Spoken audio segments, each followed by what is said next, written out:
ალბათ აცრეთი სხვა ფიგურა ჩვენი ქვეყნის ისტორიაში არ იწვევს ისეთ გუხარე დისკუსიებსა და მდუხარე კამათებს, როგორც სტალინის პიროვნება. მედიაში მას გამოსახავენ ხან როგორც უდიდეს პოროტმოქმედს დედამიწაზე, ხან კარიკატურულ ლურჯხულად, ხან კი ერთგვარ დიდებულ ძერჟავნიკ ხელმწიფედ, კაცრ, მაგრამ სამართლიან цар ბაჭუშკად. ინტერნეტში გამოთქმულ აზრებში და პოლიტიკურ თოქ-შოუებში სტალინის სიძულვილი ეტაკება მისი ხატის უადგილო იდეალიზირებას. ამ ლეგენდებისა და ფაქტების აჯებს ანდლის, მონაგონი და ჭეშმარიტი ისტორიების ხალამბალამის მიღმა მრავალ ადამიანს უჭირს, რომ დაინახოს სტალინის ნამდვილი ისტორიული როლი.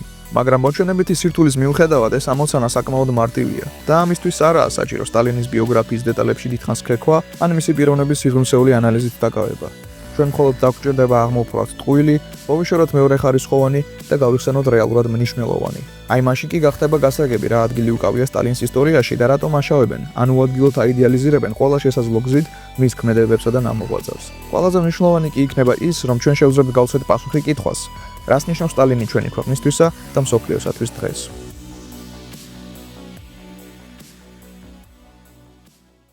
ამ ფილმში ჩვენ განზრახვიტყვით უარს სტალინის პირადი ცხოვრების განხილვაზე. ჩვენ არ ვისაუბრებთ მის პრინციპულობასა და უდრეკნების ყოფაზე, არ ვისაუბრებთ მის უნარებზე, ფენომენალურ მეხსიერებაზე, ერუდიციაზე და თვითგანათლებისაკენ უზადო სწრაფვაზე. ყველაფერი ეს დარჩება ფრჩხილებს მიღმა. ამ ფილმს სხვა დანიშნულება აქვს. ჩვენ გსურს გავიხსენოთ ეპოქა, რომელშიც სტალინი ცხოვრობდა, იდეები, რომლებსაც ის ემსახურებოდა, მისი პოლიტიკური გზის მთავარი ეტაპები და მათ მიღმა დავინახოთ მისი საქმიანობის შედეგები. იოსებ ჯუღაშვილი დაიბადა მე-19 საუკუნის ბოლო მეოთხედში. რუსეთის იმპერიაში დადგა დიდი ცვლილებების დრო. სულ ცოტა ხნის წინ გაუქმდა ბატონთმობა, იღებდა ცხოვრების ძველი წესი. მუშების რთული შრომა ფაბრიკებსა და ქარხნებში, მიწის რენტა და სახელმწიფო გადასახადების მძიმე ტვირთი, უბრალო მშრომელის სრული უუფლებობა და უკიდურესი სიღარიბე. ამას ემატებოდა ჩაგვრა, ეთნიკური და ნაციონალური ნიშნით. ასეთი იყო цаრის რუსეთის რეალიები. სოციალური სიტუაცია უკიდურესად დაძაბული იყო. როდესაც ახალგაზრდა სოსო, მეწაღე მამისა და მანუფაქტურის მუშა დედის შვილმა დაიწყო სწავლა სემინარიაში, რუსეთში უკვე აქტიურად მოქმედებდნენ მარქსისტთა იატაკქვეშა ორგანიზაციები. 15 წლის სემინარისტი ჯუღაშვილი ხვდება ერთად ასეთ წრეში და მას იტაცებენ მარქსისტული იდეები. კარლ მარქსმა აღმოაჩინა და ჩამოაყალიბა საზოგადოების ისტორიული განვითარების კანონზომიერებები. მან პირველმა დაასაბუთა მეცნიერულად, რომ ყველაფერი, რაც ხდება სოციუმში, დამოკიდებულია მატერიალური სიკეთეების წარმოების, გადანაწილებისა და გაცვლის წესზე. სწორედ ეკონომიკური ურთიერთობებია ის საფუძველი, რომელიც განსაზღვრავს ადამიანური ცხოვრების ყველა მხარეს. პოლიტიკას, სამართალს, სახელმწიფო მოწყობასა და მის ინსტიტუციებს, კულტურას, იდეოლოგიას, რელიგიას, ხელოვნებას, სოფხედელობასა და მორალს. ანტიკურობაში კერძო საკუთრების ჩამოყალიბებამ თანდათანობით გამოიწვია საზოგადოების ადამიანთა დიდ ჯგუფებად, კლასებად დანაწევრება. თითოეული წარმოების წესს შეესაბამება გარკვეული კლასობრივი სტრუქტურა. ერთი კლასები ქმნიან მატერიალურ დოვლას, მეორენი კი ისაკუთრებენ წარმოებულის უდიდეს ნაწილს. თანდათანობით იხოცებიან შრომის იერარქები. იცვლება თავად ადამიანი და საზოგადოების საწარმოო ძალების განვითარებასთან ერთად კლასებს შორის ჩნდება წინააღმდეგობები.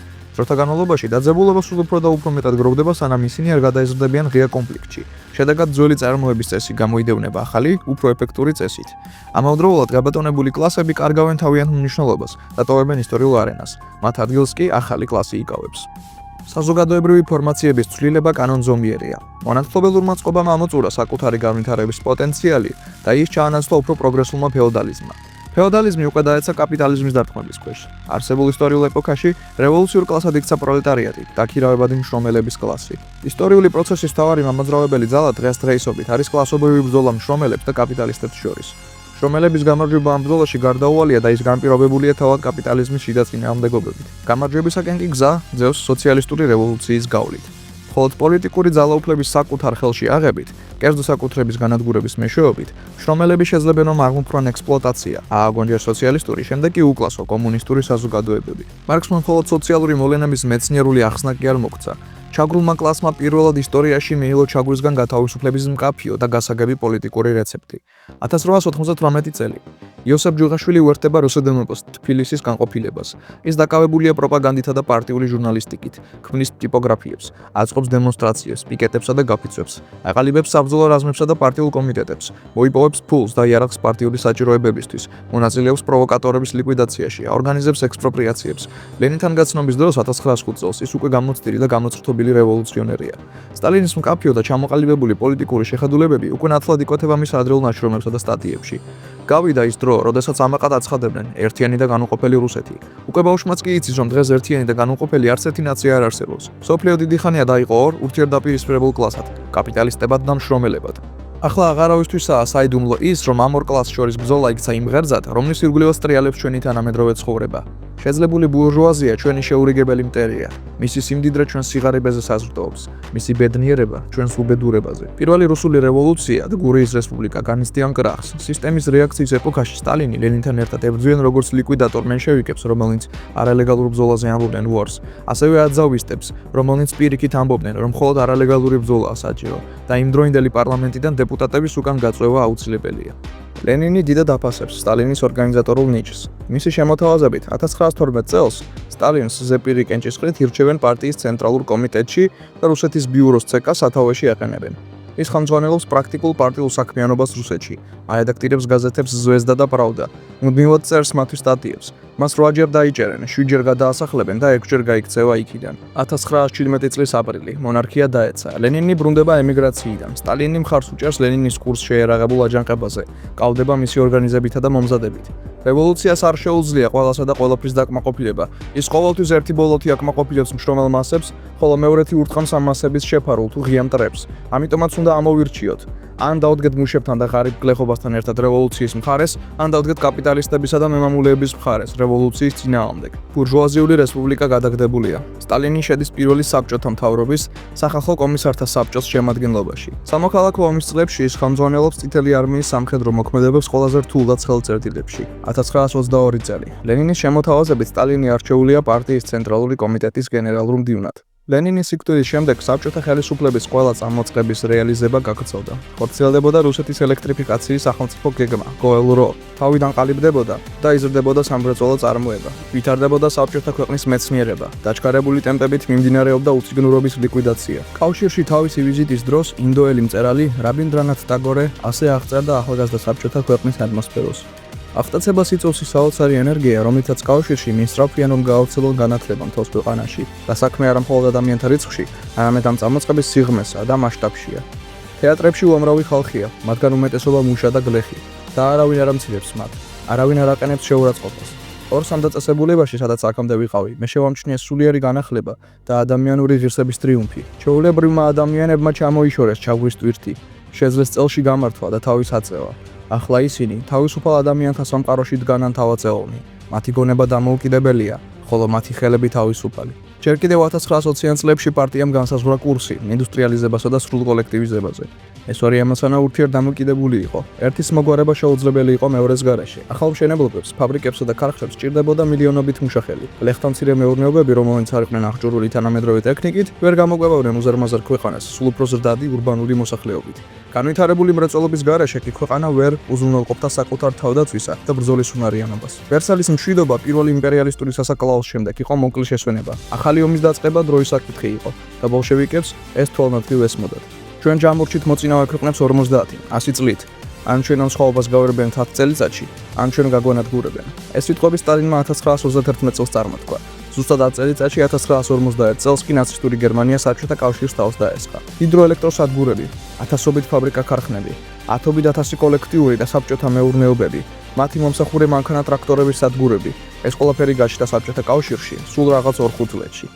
ფრანგი ჟურნალისტი და საზოგადო მოღვაწე ანრი ბარბიუსი წერდა: და აი ფაქტები. ევროპაში ყველაზე ღარიბი, უციგნური, შეზღუდული, ნაცენი, მშიერი, სისხლგამოლეული და დანგრეული ქვეყანა იქცა ევროპაში უმსხვილეს და მსოფლიოში მეორე ინდუსტრიულ ქვეყანად და თანაც ყველა მიმართებაში ყველაზე კულტურული. ასეთი არნახული ზრდა მიღწეულია მხოლოდ ერთი ქვეყნის მეოხებით.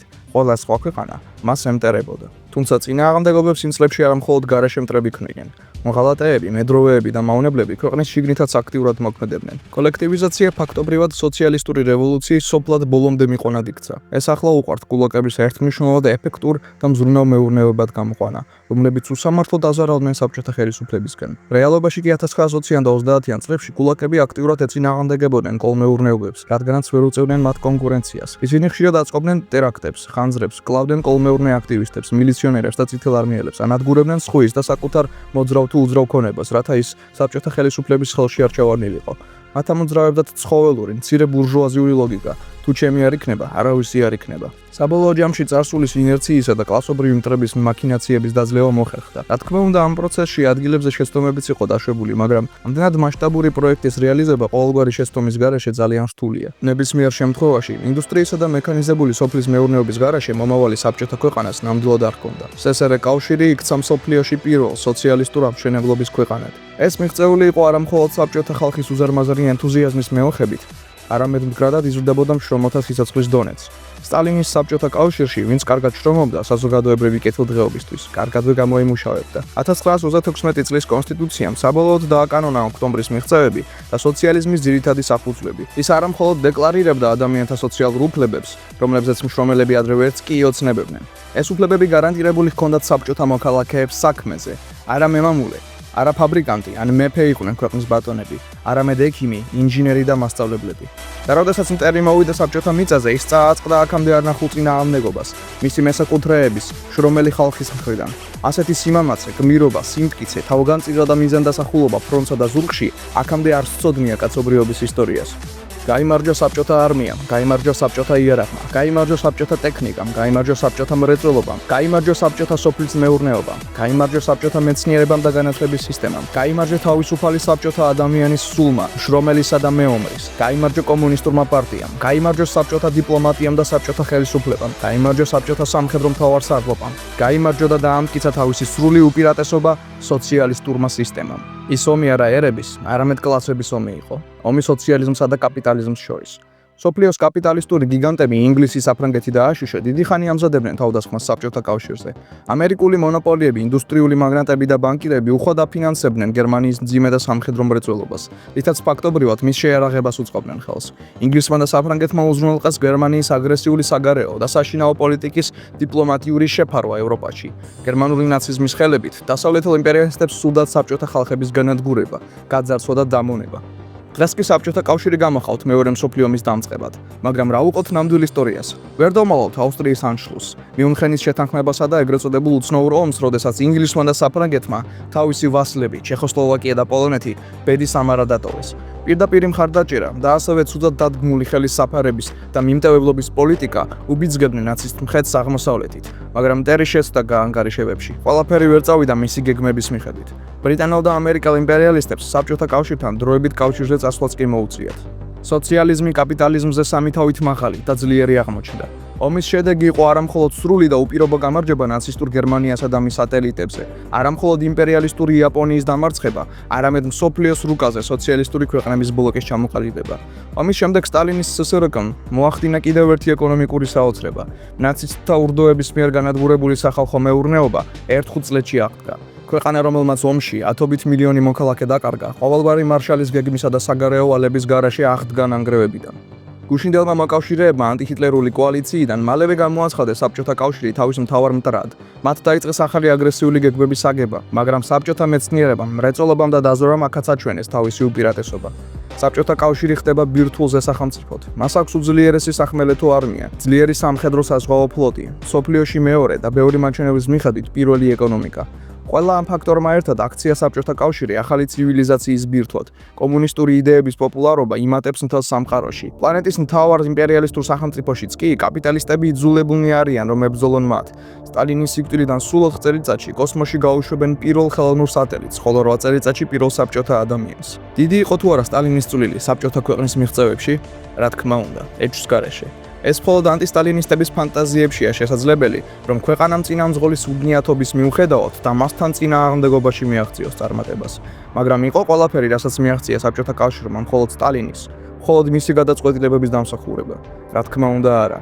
გერმანელ მწერალთან ემილ ლუდვიგთან საუბრისას იოსებ სტალინმა აღწერა ის, თუ როგორ ხდებოდა ქვეყნისთვის ყველაზე მნიშვნელოვანი გადაწყვეტილებების მიღება. ცენტრალური კომიტეტის 70 წევრს შორის იყვნენ საუკეთესო მრეწველები და კოოპერატორები, საუკეთესო ლოგისტები და სამხედროები, პროპაგანდისტები და კოოპერატორები, საუკეთესო სპეციალისტები სოფლის მეურნეობისა და ნაციონალურ საკითხებში. თითოეულს აქვს შესაძლებლობა გამოასწოროს ვინმეს ერთპიროვნული წარმოდგენა ან შემოთავაზება. თითოეულს აქვს თავისი გამოცდილების გაზიარების შესაძლებლობა. ასე რომ არ იყოს, გადაწყვეტილების მიღება რომ ხდებოდეს ერთპიროვნულად, ჩვენ საქმიანობაში სერიოზული შეცდომები გვექნებოდა. იმ დროის მიღწევები გახდა შესაძლებელი ათასობით კვალიფიცირებული სპეციალისტისა და ხელმძღვანელ მენეჯერის მეოხებით. ამ კადრებს ამზადებდა საბჭოთა განათლების სისტემა. ისინი იცრთობოდნენ საწარმოებში, შრომასა და ქვეყნის სამსახურში. მუშათა და გლეხთა შვილებს გზახსნილი ჰქონდათ განათლებისკენ და ახლა მათ არა სიტყვებზე, არამედ საქმეზე შეეძლოთ თავისი ადამიანური პოტენციალის რეალიზება. არც ფინანსური მდგომარეობა, არც ნაციონალური წარმომავლობა, არც სქესი, არამედ პირადი უნარები და პირადი შრომა ყოველი მოქალაქისა განსაზღვრავს მის მდგომარეობას საზოგადოებაში. სოციალისტურ საზოგადოებაში შეიცვალა არა მხოლოდ ეკონომიკური, არამედ ყველა სახის ურთიერთობა ადამიანებს შორის. ისინი ნამდვილად ზმურნი და ამხანაგურნი გახდნენ. აღარ არსებობდნენ ბატონები, აღარ არსებობდა ბატონყმური ჩაგვრა და ზიზღი. თითოეულმა ადამიანმა იცოდა, რომ ის არ დარჩებოდა უმუშევარი და უსახლკარო. იცოდა, რომ თუ მოხდებოდა უბედურება, მას გაუწევდნენ ნებისმიერ სამედიცინო დახმარებას ყოველგვარი საფასურის გარეშე. შეიცვალა ადამიანების დამოკიდებულება შრომის მიმართ. მუშებისა და გლეხების შრომის პროდუქტი აღარ მიდიოდა მესაკუთრეების დროის ტარებაზე. სასახლეს ახლა აშენებდნენ არა ბატონისთვის, არამედ პიონერებისთვის, სპორტისთვისა და კულტურისთვის. საზოგადოების რესურსები იხარჯებოდა განათლებაზე, ბავშვთა განვითარებასა და დასვენებაზე, სოციალურ საჭიროებებზე, ჯანმრთელობის კურორტებსა და სანატორიუმებზე, მოსახლეობის კულტურული დონის ამაღლებაზე. ხალხი ამას ხედავდა, გრძნობდა. იმ დროს ჩამოყალიბებული სოციალ-ეკონომიკური ბაზა მუშაობდა მაშინაც კი, როდესაც პერესტროიშიკები მთელი ძალით ანგრევდნენ ქვეყანას. გვიან დეგრადირებულ საბჭოთა კავშირშიც კი წარმოუდგენელი იყო სახლის დაკარგვა ვალების გამო, ხოლო სამედიცინო მომსახურებისთვის ფულის გადახდა აღიქმებოდა როგორც ველურობა, სხვა კაპიტალისტური რეალობიდან. ჩემთვის რთული წარმოსადგენია თუ რა პიროვნული თავისუფლება შეიძლება ჰქონდეს უმუშევარს, რომელიც მშიერი დადის ან ვერ პოულობს საკუთარი შრომის ადგილს. ნამდვილი თავისუფლება არსებობს მხოლოდ იქ, სადაც განადგურებულია ექსპლუატაცია, სადაც არ არის ერთი ადამიანის მიერ მეორის ჩაგვრა, სადაც არ არის უმუშევრობა და სიღარიბე, სადაც ადამიანი არ ფიქრობს იმაზე, რომ ხვალ შეიძლება დაკარგოს სამუშაო, საცხოვრებელი და საარსებო პური. და როგორც არ უნდა იტყუებოდნენ საბჭოთა კავშირზე, ეს ნამდვილი სოციალური თავისუფლება იქ არსებობდა. იყო იქ ხელოვნებას და შემოქმედებაც, უანგარობაც, ხალხთა მეგობრობაცა და მშრომელ ადამიანზე ნამდვილი ზრუნვაც. არც ერთ ქვეყანას მთელს მანამდელ ისტორიაში არ შეეძლო დაეკვეხნა ეკონომიკის, ფუნდამენტური და გამოყენებითი მეცნიერებების განვითარების ისეთივე მაღალი სიჩქარეებით. არცად მსოფლიოში არ ხდებოდა სამეცნიერო მიღწევების წარმოებაში იმდენად მასშტაბური დანერგვა, როგორც საბჭოთა კავშირში 1953 წლამდე.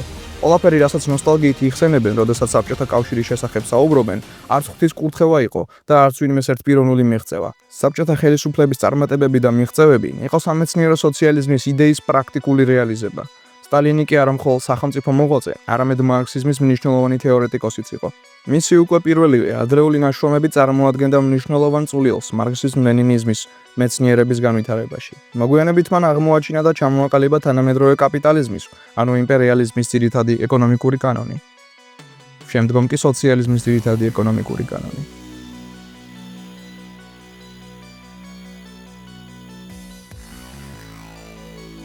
ლენინის იმპერიალიზმის თეორიის საფუძველზე სტალინმა მოგვცა ორი სისტემის ბრძოლის ანალიზი, კაპიტალიზმისა და სოციალიზმის.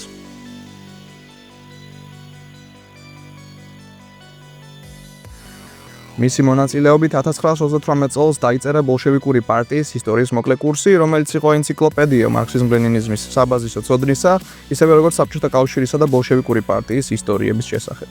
სტალინი გახდა ახალი მეცნიერების ფუძემდებელი, რომელიც იქცა მარქსიზმის მნიშვნელოვან განხრად. სოციალიზმის პოლიტიკური ეკონომია. თეორიას იოსებ ჯუღაშვილი ყოველთვის ძალიან დიდ მნიშვნელობას ანიჭებდა. საჭიროა, რომ ჩვენმა კადრებმა კარგად იცოდნენ მარქსისტული ეკონომიკური თეორია. ბოლშევიკების პირველი, უფროსი თაობა იყო თეორიულად მომზადებული. ჩვენ ვიზრუნავდით კაპიტალს, ვაკონსპექტებდით, ვგამათობდით, ერთმანეთთან ვამოწმებდით ცოდნას. ამაში იყო ჩვენი ძალა. ამან ჩვენ ძალიან გვიშველა. მეორე თაობა ნაკლებად იყო მომზადებული. ხალხი უკვე დაკავებული იყო პრაქტიკული სამუშაოთი, მშენებლობით. მარქსიზმს სწავლობდნენ ბროშურების მიხედვით. მესამე თაობა აღიზარდა ფელიტონებსა და საგაზეთო სტატიებზე. მათ არ აქვთ ღრმა ცოდნა.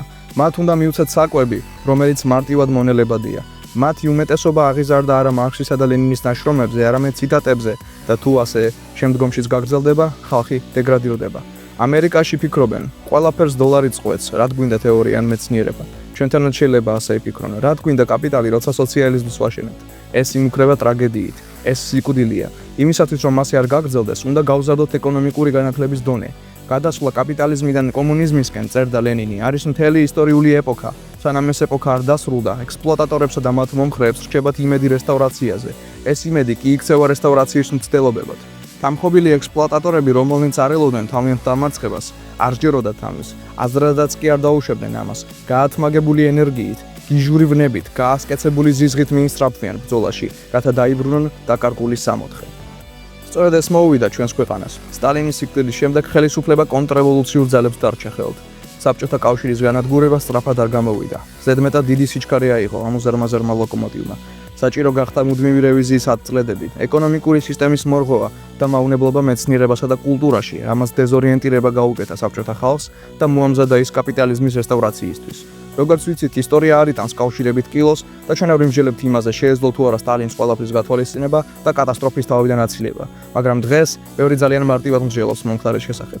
ასეთი მსაჯები და კრიტიკები ივიწყებენ, რომ საბჭოთა ქვეყანას თავისი ჩამოყალიბების დღიდან ემუქრებოდა განადგურება.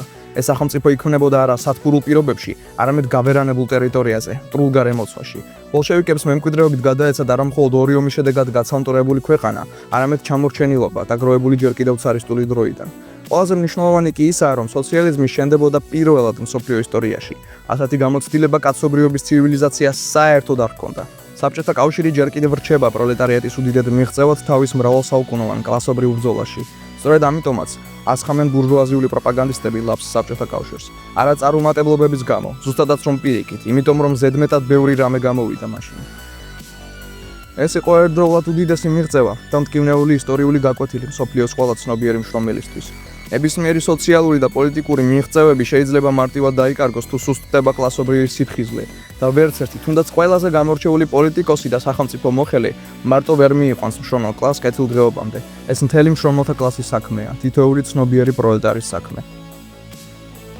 მაგრამ საბჭოთა კავშირის დამარცხების მიუხედავად, კაპიტალიზმის გამარჯვება დროებითია. კლასობრივი ბრძოლა გრძელდება, სოციალიზმი არა ფილოსოფოსთან აბოდვარი, ან ლამაზი პოეტური იდეაა. ეს ობიექტური სასიცოცხლო აუცილებლობაა მთელი კაცობრიობისთვის და მისი გარდაუვალი მომავალი. ლენინის მიერ ნათქვამი სიტყვები ოქტომბრის რევოლუციის შესახებ შეგვიძლია განვაზოგადოთ საბჭოთა კავშირის მთელი გამოცდილებისთვის. ჩვენ ეს საქმე დავიწყეთ. კონკრეტულად როდის, რა დროში, რომელი ქვეყნის პროლეტარიატი მიიყვანს ამ საქმეს ბოლომდე, საკითხი მეორე ხარისხოვანია. მნიშვნელოვანია ის, რომ ყინული დაიძრა, ბილიკი გაყვანილია, ხოლო მიმართულება ნაჩვენებია. 100 წელი ისტორიისთვის მოკლე დროა. სხვათა შორის კაპიტალიზმსაც მყისიერად არ მიუღწევია გამარჯვებისთვის. პოსტსაბჭოთა ბურჟუაზია მუდმივად საუბრობს სოციალიზმის არაეფექტურობაზე, მაგრამ ყველაფერი, რაც პოსტსაბჭოთა სივრცეში დაფრინავს და ადის ისვრის დგას და ფუნქციონირებს, უმეტესად იმ ჩამორჩენილი ეპოქის მიღწევებია. მშვიდობიანი ატომი და კოსმოსური მრეწველობა, ინფრასტრუქტურა, ოდესღაც დიადი მანქანაც და ავიამშენებლობის ნარჩენები. ყველაფერი იქიდანაა. და რა მიღწევებით დაიკვეხნიან თანამედროვე კაპიტალისტები. ეფექტური ენტერპრენერების გარღვევებით, რომელნიც ნაზარცვით საზღვარგარეთ კარბიან, აიქნებ გაცვეთილი ინფრასტრუქტურის ჩამორღვევით. შეიძლება სიღარიბის ზღვარის გარღვევით, სადაც 40 მილიონი ადამიანი გაყავს სულს, ან დოლარული მილიარდერების რაოდენობით. თუ წარმატებული ოლიგარქებით, რომელთაც წარმატების რეცეპტი საბჭოთა მიღწევების მისაკუთრებაში და საკუთარი თანამემამულეების ძარცვა გლეჯვაში იმალება. მყარი მრეწველობით, განადგურებული სოფლებით, ცხოვრების ყველა სფეროს დეგრადაციით, სულ უფრო მიუწვდომელი ჯანდაცვითა ფასიანი განათლებით, ფასების ტარიფებისა და გადასახადების მუდმივი ზრდით, საპენსიო ასაკის ზრდით, ტრილიონებით ოფშორულ ანგარიშებზე. ისევ ვინმე შეგიძლიათ მითხრათ, საქართველოს რამდენი პროცენტი ექვნის ჩვენ სანაკებო ქართულ ბურჟუაზიას და რამდენი უცხოურს. ჩვენ გვაშინებენ რეპრესიების მსხვერპლებით. ამ დროს სანამ ქვეყანას მართავდა სტალინი, სამამულო ომის დიდძალი დანაკარგების მიუხედავად, როგორც მთელი საბჭოთა კავშირის, ასევე საბჭოთა საქართველოს მოსახლეობა გაიზარდა. ხოლო ბურჟუაზიული თავისუფლებებისა და დემოკრატიის ეპოქაში პოსტსაბჭოთა ერები გადაშენების პირას არიან. რატომღაც თანამედროვე მედიაში არ ისმის არაფერი კაპიტალისტური რეპრესიების მსხვერპლებზე. არ იღვრიან ცრემლებს სტილიანი ინტელიგენტები ამ პროცესის გამო საჯაროდ. არ გაუხსნიათ პოსტსაბჭოთა სივრცეში პრივატიზაციისა და პერესტროიკის მსხვერპლების მემორიალები. სამაგიეროდ პოსტსაბჭოთა ტელეპროპაგანდისტები ყველანი ერთხმად ყვებიან ზღაპრებს 3477%-იან ეკონომიკურ ზრდაზე და არასოდეს არ აყოლებენ იმას, რომ ეს ზრდა მხოლოდ მათთვისაა და არა ჩვენთვის. ისინი უმღერიან დიფერამბებს თავიანთ ნაციების ძლიერებასა და ისტორიულ სიდიადეს, რითაც აღვიძებენ უროპატრიოტულ და შოვინისტურ განწყობებს მოსახლეობაში. მაგრამ ეს ვირტუალური რეალობა სულ უფრო მეტად შორდება ღარიბი მომაკვდავი და დეგრადირებადი ქვეყნების რეალობას. ბურჟუაზიული პარტიები მუდმივად გვახსენებენ გარეშე მტრებისა და სამშობლოს დაცვის აუცილებლობის შესახებ. თუმცა შესაძლებელია ქვეყნის დაცვა, როდესაც განადგურებულია მეცნიერება, მანქანათმშენებლობა, ელექტრონული ან სხვა უმნიშვნელოვანესი სამრეწველო სფეროები. და ბოლო-ბოლო ვისგან გვიცავენ, ან ვისგან გთხოვენ ჩვენ სამშობლოს დაცვას ბურჟუაზიული მთავრობები, თუ პოტენციური მტერი თავად იღებს ყველაფერს, რაც მათ მოესწურებათ. ეგრეთ წოდებული დამოუკიდებელი საქართველო თავისი არსებობის პირველი დღიდან სიმდიდრის ამოქაჩვის წყაროდ იქცა ყველა ეროვნების ბურჟუაზიისთვის და ამ კაპიტალისტურ ინტერნაციონალს არც ცხელა ადგილობრივი მოსახლეობისთვის, პრინციპში ისევე როგორც არც ერთი სხვა ქვეყნის მოსახლეობისთვის. არაა გასაკვირი, რომ გაძარცულ ხალხს პოსტსაბჭოთა ბურჟუაზია მუდმივად უყვება ზღაპრებს სტალინის რეპრესიებზე და ბოროტებებზე. რაღაცნაირად ხო უნდა გამართება ქვეყნის დანგრევასა და გაძარცვას. ლეგენდა მრავალ მილიონ უდანაშაულო მსხვერპლზე ამ მიზნისთვის გამოდგება იდეალურად. ოღონდ ადამიანების მოტყუება სულ უფრო რთული ხდება. ბევრი კეთვალნათლივ ხედავს, რომ სტალინის მიმართულები ცილის წამების წყარო ძირითადად ხრუშოვისნაირი იდიოტები, მედროვე ტროცკისტები და დასავლეთელი და პოსტსაბჭოთა ბურჟუაზიული პროპაგანდაა.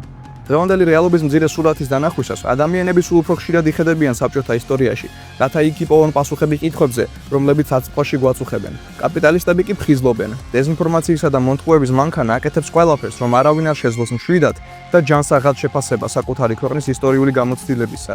ჩვენ გვეუბნებიან, რომ საბჭოთა ეპოქა და სტალინი უნდა გვეზისხებოდეს, ან უბრალოდ უნდა დავივიწყოთ ეს ეპოქა. სტალინი მკვდარია, მკვდარი როგორც პოლიტიკოსი, როგორც განვითარების მოდელი და როგორც ლოზუნგი. სტალინი ეს წარსულია და არა მომავალი. და არ არსებობს მოთხოვნა სტალინზე აწყვოში, ამბობენ პროპაგანდისტები. არ არის მოთხოვნა, მკვდარია როგორც პოლიტიკოსი, ეს არა აქტუალური წარსულია, რომელიც უნდა გადავაგდოთ ისტორიულ მოუსავლეთში, გვეუბნებიან კაპიტალის პროპაგანდისტები. აბა მაშინ მუდამ რატომ აძლიერებთ ზიზღს სტალინის მიმართ, ხოლო მისი მომხრეები აუცილებლად ფრიკებად გამოგხავთ. თავარი მიზეზი ერთია.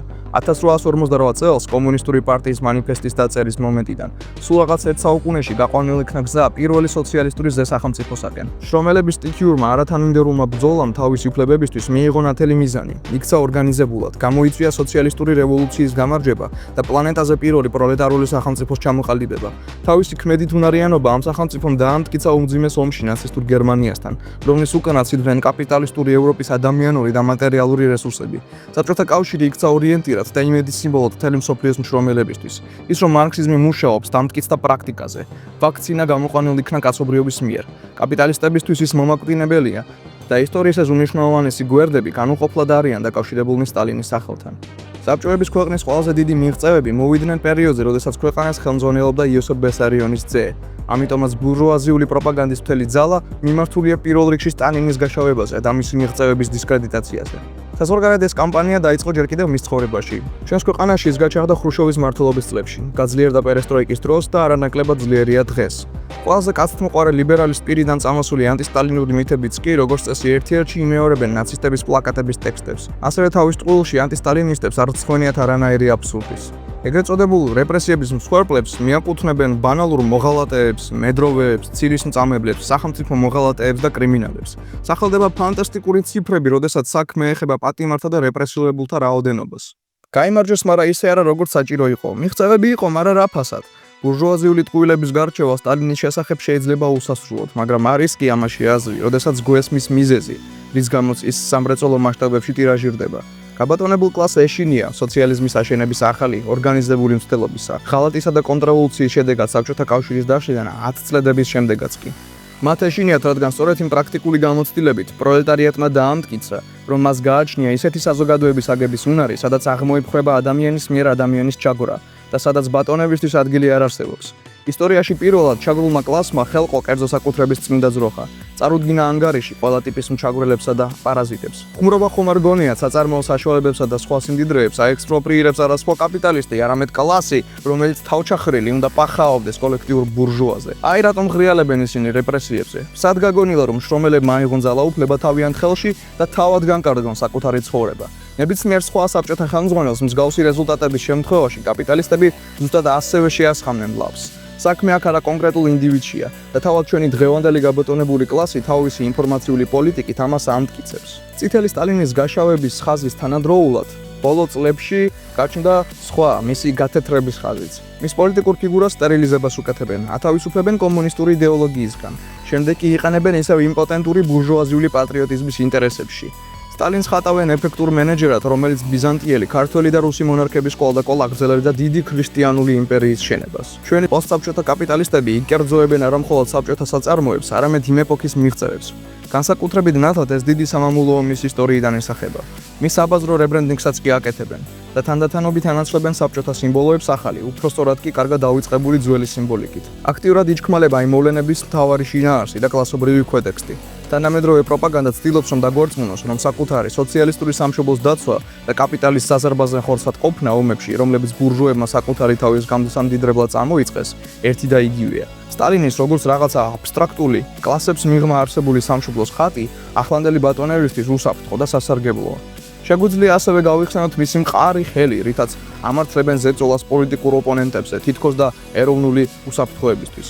მაგრამ ბურჟუაზიის მყარი ხელი არის ჰიტლერი, მუსოლინი და პინოჩეტი, რომელნიც აღჭობდნენ მშრომელთა მოძრაობას, ხოლო სტალინის მყარი ხელი იცავდა მშრომელებს პარაზიტებისგან და საბჭოთა კავშირის სამხედრო ძალა გამოიყენებოდა არა სამყაროში დომინირებისთვის, სუსტი სახელმწიფოების ექსპლუატაციისთვის, არამედ მტრული კაპიტალისტური გარემოცვისგან თავის დაცვის მიზნით.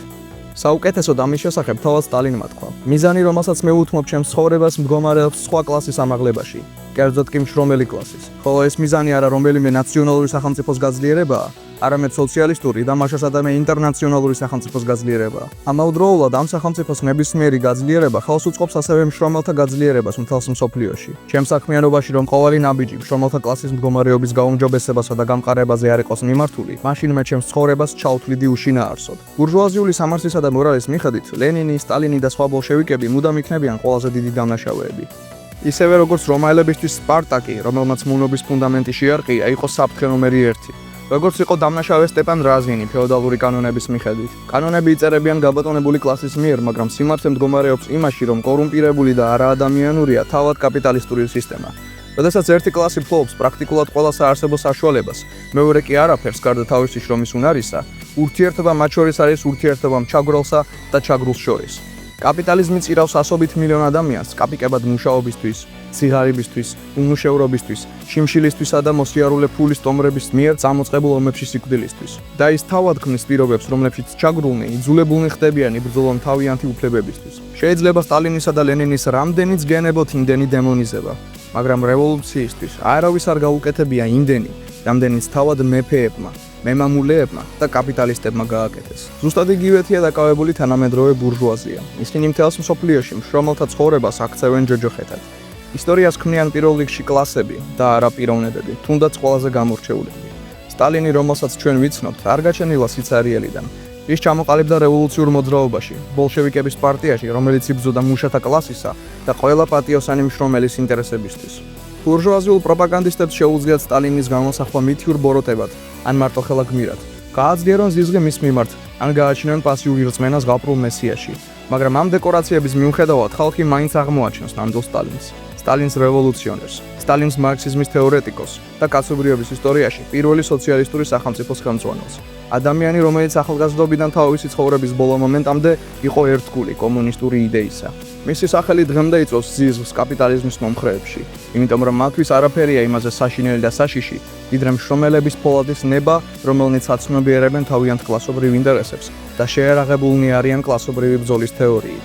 სტალინის სახელი მათი მომავალი, გარდაუვალი და საბოლოო დამარცხების მაცნეა, ხოლო სტალინის საბჭოთა კავშირი ახალი სამყაროს მაცნეა, სადაც კაცობრიობის ჩაგვრა დასრულებული იქნება საბოლოოდ.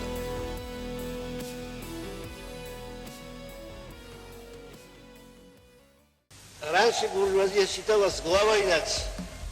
Она отстаивала права и независимость нации, ставя их превыше всего. Теперь не осталось и следа от национального принципа. Теперь буржуазия продает права и независимость нации за доллары. Так обстоит дело в настоящее время. Раньше буржуазия позволяла себе либеральничать. Отстаивала буржуазно-демократические свободы и тем создавала себе популярность народа. Теперь от либерализма не осталось и следа. Нет больше так называемой свободы личности. Права личности признаются теперь только за теми, у которых есть капитал. А все прочие граждане считаются сырым человеческим материалом, пригодным лишь для эксплуатации. Растоптан принцип равенства людей и наций. Он заменен принципом полноправия эксплуататорского меньшинства и бесправием эксплуатируемого большинства граждан. Знамя буржуазно-демократических свобод выброшено за борт. Я думаю, что это знамя придется поднять вам, представителям коммунистических демократических партий, и понести его вперед, если хотите собрать вокруг себя большинство народа. Больше некому его поднять.